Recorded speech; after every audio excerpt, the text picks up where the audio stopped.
we have with us, I'm delighted to say, a special guest today. So, special guest, do you want to reveal yourself and tell us a bit about yourself? Hi, mate. So my name is John Prockter. I'm thrilled to be talking to you again today, and of course to the Baptist Church. Hello. So my name's John. I live in Telford. Used to live in Highley, which lots of you will know, but we moved to Telford just 18 months ago now. I'm the manager of the Bridge North Youth and Schools project, which means I also manage the Bridge Youth Centre, and I am married to Louise, and I have 3 kids: Madeline, Samuel, and Evelyn. And of course, when we moved to Telford, that was to buy our first house, which I'm sat in now, which has been a really exciting journey. Brilliant. And we did determine to do this unscripted, as we have done before, which is great. Yeah. So you've completely stolen my second question, which was about the scurrilous gossip I'd heard that you'd fled Bridge North never to be seen again. So I'm going to have to try a different bit of scurrilous gossip. I've heard you've got a warm-up routine that you've learnt from your vocal training. I wondered if you'd just share that with us for a second now. My vocal warm-up training. Oh wow, yeah. So whenever I'm doing some public speaking or singing or anything like that, I use some of my throat warm-ups, and it includes all sorts of kind of vibration of the lips and kind of high-pitched noises from my throat and going up and down scales and things like that. It's very embarrassing. I can't possibly do it on the camera. You sure? I'm sure you do it for the kids. Okay, so one, I mean, I have to hold my cheeks because I can't do it without it. But one of them is to go like that. Okay. And you can make noise come out of your mouth as well, and going up and down scales. But even that actually helps to warm up your voice, which is very good. Okay. I'll show you. I'll give you a lesson one day. Thank you. That is brilliant. And that's interview. No, I'm joking. But thank you for humouring me, and I hope it will definitely enhance the interview from the kids' perspective and so on. So, which certainly in terms of this discussion is what it's all about. So, in a nutshell, for those who perhaps don't know, and it's it's the right time for us to have an update or a reminder or whatever. What's BYSP? What's its purpose? What's it all about? So we're as an organisation, we're coming up to our 10th year now, mate, and we've definitely developed over the years. But at the core, right at the centre of Bridge North Youth and Schools project, is a desire to see young people transformed by the gospel. Obviously, we're a schools working organisation, and so that's a slow road. We're not in a position where we can just sort of pitch up in a school and say, would you like to accept Jesus into your life? Actually, we have to we have to really think about our motivations. And so, I say, our hope is that young people will be transformed by the gospel, but actually we have to really start where young people are at. And so, we really, we're working a lot on resilience, particularly resilience in changing circumstances. And lots of young people, all young people go through obviously transitions in lots of different ways, but that resilience is a big thing. Another thing that the Youth and Schools project is very much about is about kind of creating leaders, if you like. So we love the idea of any young person being kind of met where they're at, but being able to fly in their own environment and in their own sort of passions and the things that they're good at, their own intelligence. And of course, we're really passionate about getting the opportunity to share Jesus. And so lots of our stuff is about getting involved with the RE departments, and assisting in teaching RE and all that sort of stuff. But obviously as well, when we're talking about seeing young people transformed, that means that we really have to be there in the moments in their lives which make a difference to them, not just makes a difference to us. So, like one example, for example, we could say, oh, well, let's just put on an event and preach the gospel. Well, great. And we actually have done that. We do that in normal time.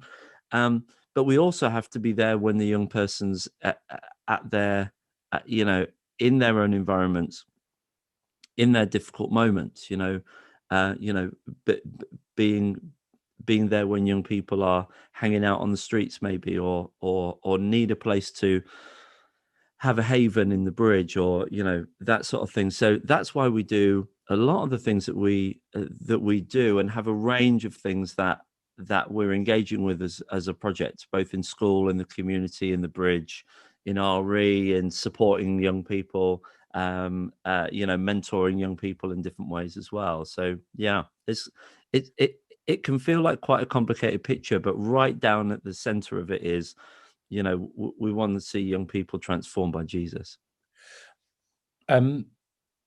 Hearing that as your fundamental aim, but saying obviously there's a big complex picture that might get you to that point, just help me as to how you have succeeded, what the results are like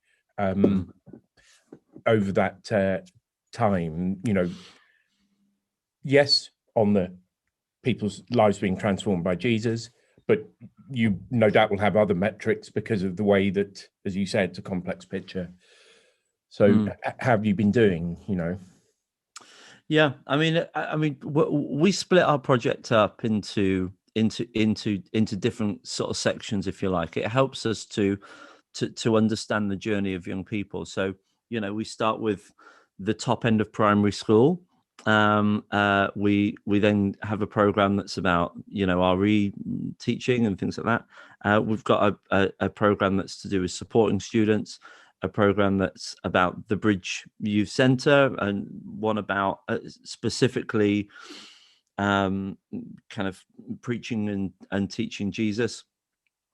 And in each of those areas, we see lots of success. Obviously, one thing that would be fair to say is that the ultimate success, if you like, of seeing a young person come through to faith in Jesus, obviously that happens in our areas where we're able to really spend time with young people, and kind of, as I say, about kind of either events or I mean, we call them stir groups, where we meet weekly with young people. That's where perhaps that success is. But then along the way, there's loads of success in terms of, if a young person's struggling with something and we help to get them moving.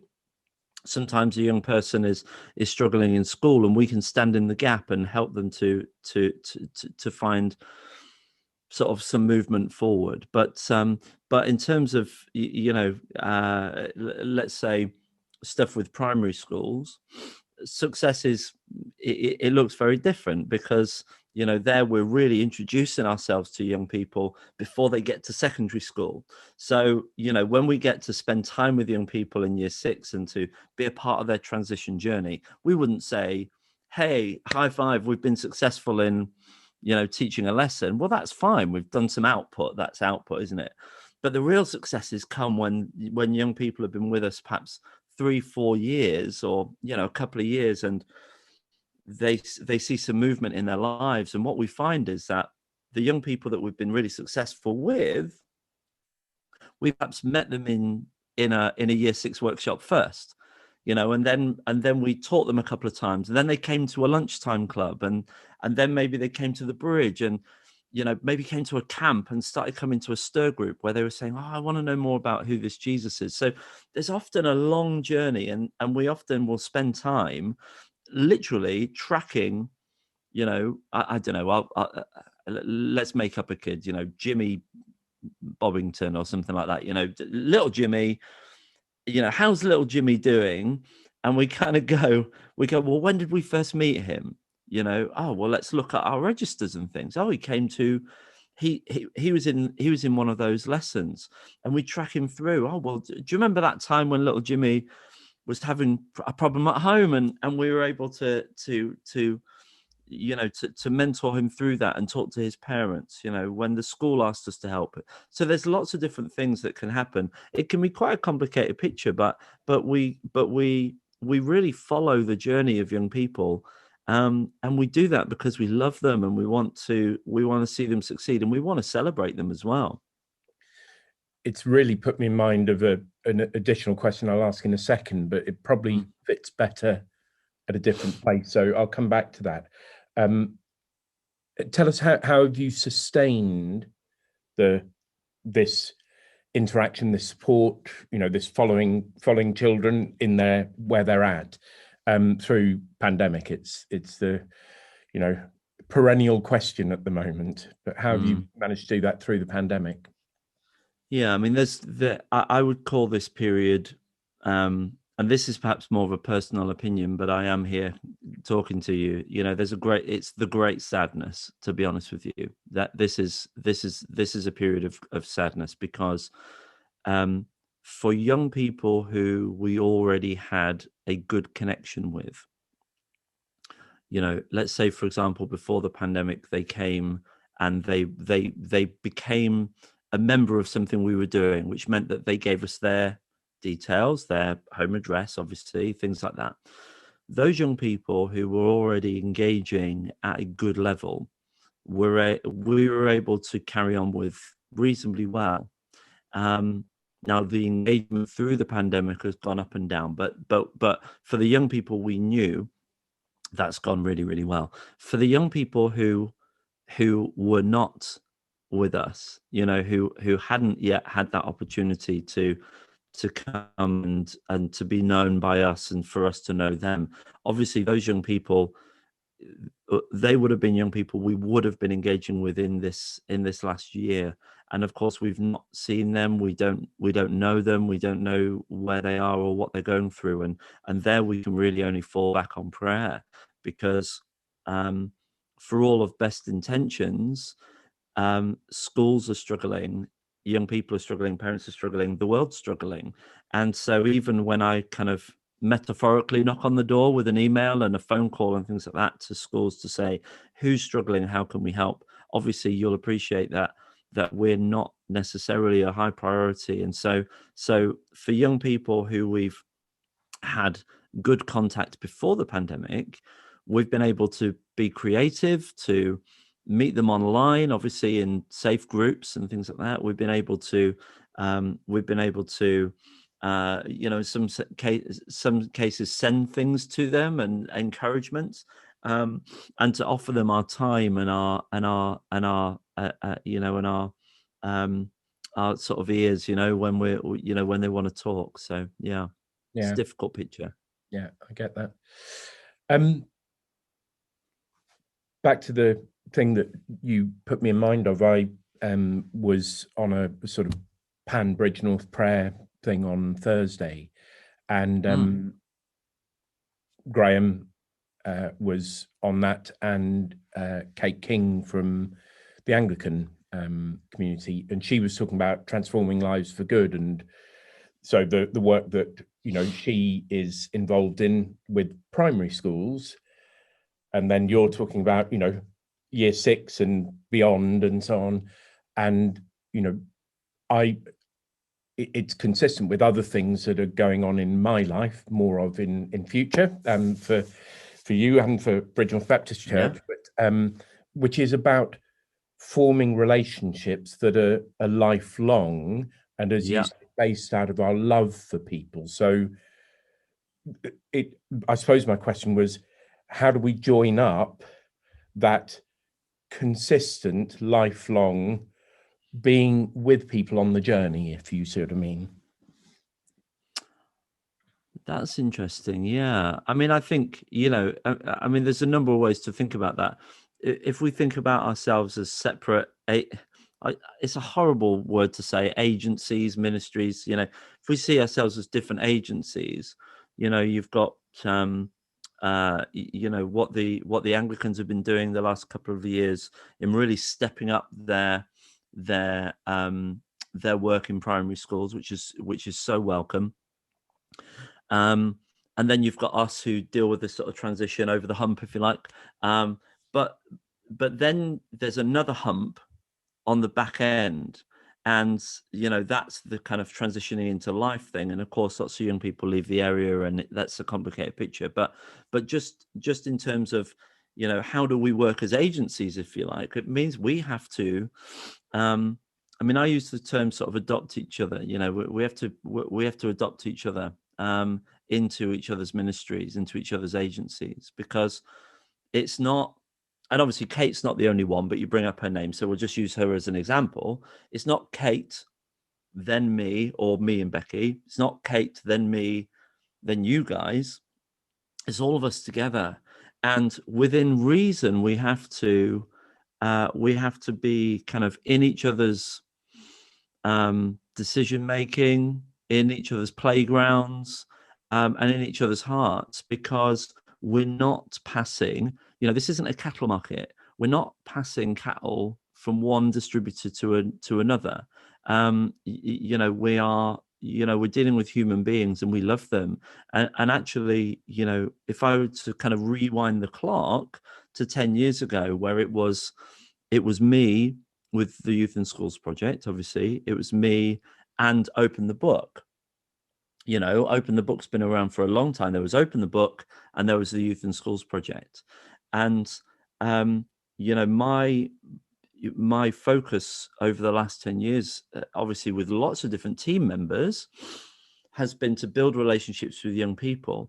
Well, over those 10 years, of course, I've now got a lot of adults who are, you know, some of them are left Bridge North, some of them are here, but they've been kind of retained in my heart because they used to be young people, now they're adults. And actually, being able to say to someone like you, Mark, and people in the Baptist Church, if you would join us in our environment, then you would also be collecting these young people who turn into adults in your hearts as well. That feels like a really healthy thing. So Kate collects them, I collect them, you collect them, and we should be collecting these young people because we love them. And I hope you don't mind me using the term collection. You know, I've been in ministry for 25 years, and I just my heart is and my ministry, I think, can perhaps be best described as just collecting people along the way, and they never leave me, whether it was the first young person down in mid Devon in the mid to late 90s or the one that I'll meet tomorrow. It does, you know, the idea is to collect them and never let them go.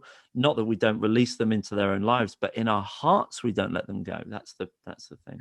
I am not offended by your use of the word collecting and collection. And in fact, anyone would think we've rehearsed this, you know, this wonderfully scripted and beautifully choreographed, you know, interview. Because I said that I was going to come back to that question, and it had only occurred to me as we were talking because it fitted better here. I mean, really, my final question then, which flows perfectly on from what you've been saying, in this collection of hearts, you know, taking people into our heart and, you know, being a lifelong thing, how can we as a church, or as the individuals who make up that family, how can we help you, was originally how I thought the question would come out, but actually, sorry, John. I lost you. Yeah, no, I completely disappeared off the chat or whatever. The recording, perversely, is still going though. So it may be that it's got that question, but I'll repeat it again just in case. Would you? Yeah. Yeah. So I'm not offended at all by you using that expression of collecting and collection. And in fact, I love collecting hearts. I think it sounds wonderful. And anyone might think that we've sort of scripted this and choreographed it beautifully and, you know, had it all finely rehearsed and so on. because I said about moving that question, felt like the right place was here. So my question was, how can we as a church, or indeed the individuals who constitute the family that makes up, that church, help you? Was initially how I sort of framed it, but actually it's more, how can we join in that lifelong collecting of hearts? Yeah, it's a difficult question because and this may be a bit of a clumsy answer, but I want to paint. I want to make sure that I paint the right picture to you. The way that I'd like to describe this is a bit like how a child comes to their parent to ask them to play. I'm very aware that the ministry of young people, the ministry with children, is by far the most needy sounding and feeling ministry, because wherever you go in the church, wherever we're talking about people, the more we talk about people, the more the need there is for engagement from adults. But think of it like, when your child asks you to come and play and you keep saying no, what inevitably happens is a break in relationship, and the child will find any way to survive that they can if the parent keeps saying no. But what you sacrifice is the opportunity for a rich relationship. And I'm really aware, and have been my whole working life, that working with young people means that I constantly have to come to churches and say, come and play, please come and play. And it makes you very needy. It also can come across quite selfish because, of course, young people's work happens at difficult times. Like, you mentioned a moment ago about the prayer meeting. I wasn't at it because we had a board meeting, but We prayed for you. Often. Thank you, bless you. Yeah, thank you so much. But basically, the question would come back, well, if we're going to do something for you, what are you going to do for us? Unfortunately, you can never really ask your kid what they're going to do for you. You just have to give your time. And this is the difficulty, because my hope would be that we could say, come and spend time in our environment, come and play, come and get in with the teenagers, come and spend time with them, come and invest their time. I'll never forget Alan Vincent used to say to me, that he would talk to parents, and he'd say, when a young person is a teenager, it is the time in your life as a parent to put down your own interests, because your only kind of mission field is the interests of your young people, of your kids. And so if your kid needs driving to a club every night of the week, well, there isn't really any space for you to say that you've got things that you want to do with your time, because that's the time the teenager needs you to step up. And that is an inspiration to me. That was an inspiration to me as a parent, but also as a youth worker, to say, well, would I be prepared to drive out and peel a kid off the tarmac, when they've been drinking and stuff like that? Would I go the extra mile and pick kids up for groups? What extra can I give? And actually, that I think is potentially a lesson to the church, not just the Baptist church, but just generally the church. When you're of parent age and you have teenagers, whether they're yours or not, it's that time to say, it's our time to parent the next generation. It's our time to give them our time. It's our time to go out of our comfort zone, to give up a Friday night, to give up our something of ourselves to nurture the next generation. And that will pay dividends. That will secure the future, if you like. And that's a difficult thing, because of course some of the environments we work in, we just can't take 30 adults into. It's hard to take extra people into school, well, okay, that's fine. But we can bring extra people into the bridge, and we can bring extra people into stir groups, and we can train people up to mentor young people. You know, there's things that we can do. And so my hope is that we would that we would have people come to us. And as I say, you know, I started with this picture of, you know, I'm forever the kid asking adults to come and play, but of course the difficulty with that is that that's the way round it works. It doesn't work the other way round. I can't bring the teenagers to come and play with you. It doesn't work like that. You have to come to us, and it's difficult, but it makes things difficult. But that picture of kind of a parent and child, sometimes you just got to go and play. Yeah, and no, that's what. Yeah, it's a wonderful image to leave us with. I particularly, you know, come and play, that entreaty to come and play, and in the collection of hearts. I love that thought. John, I'm really grateful to you. Thanks very much. Thanks for enlightening us about the fact that you're still in the land of Bridgnorth, and and your vocal exercise, which I look forward to a full training session on at some stage. No problem. God bless you. God bless the work that you do, and God bless all the children that you're working with, those who have expressed openness and so on, and indeed those who are still on the journey. Yeah. Thanks Bless so you, much. mate. Thank you so much for your time. Really grateful.